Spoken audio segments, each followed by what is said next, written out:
بسم الله.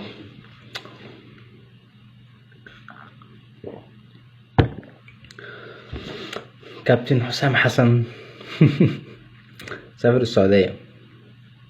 تقريبا كان قالوا له هتعمل عمرة ولا حاجة قبل ما تفتح، يعني قبل ما تبدأ لعب مع المنتخب أو قبل ما تبدأ تدرب المنتخب، فقرر يعمل عمرة عشان يعني يستفتح كده بحاجة روحانية وبتاع، والدنيا تمشي تظبط معاه على حاجة، بما إن هي ما ظبطتش معاه في أندية.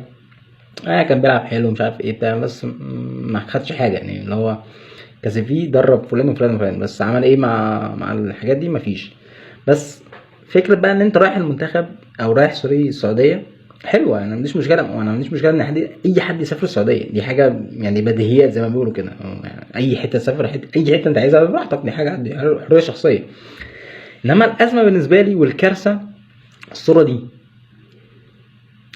يعني انا مش فاهم اي يعني اي عقل واي منطق يقول ان كابتن منتخب مصر على ميدو. بالمناسبة يعني هو كابتن ميدو في منتخب مصر، مش بس ان هو اكبر منه وي وتاريخه اكبر وي وكل ده، لا، هو كابتنه في منتخب مصر.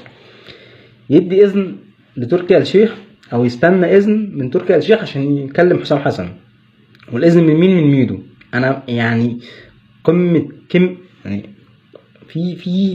في كتل رخص كده، يعني لا تعد، يعني مش هقول كتلة، لا هي عشان مش كتلة، دي هي برميل عربية تريلا كده محملة رخص في المشهد ده.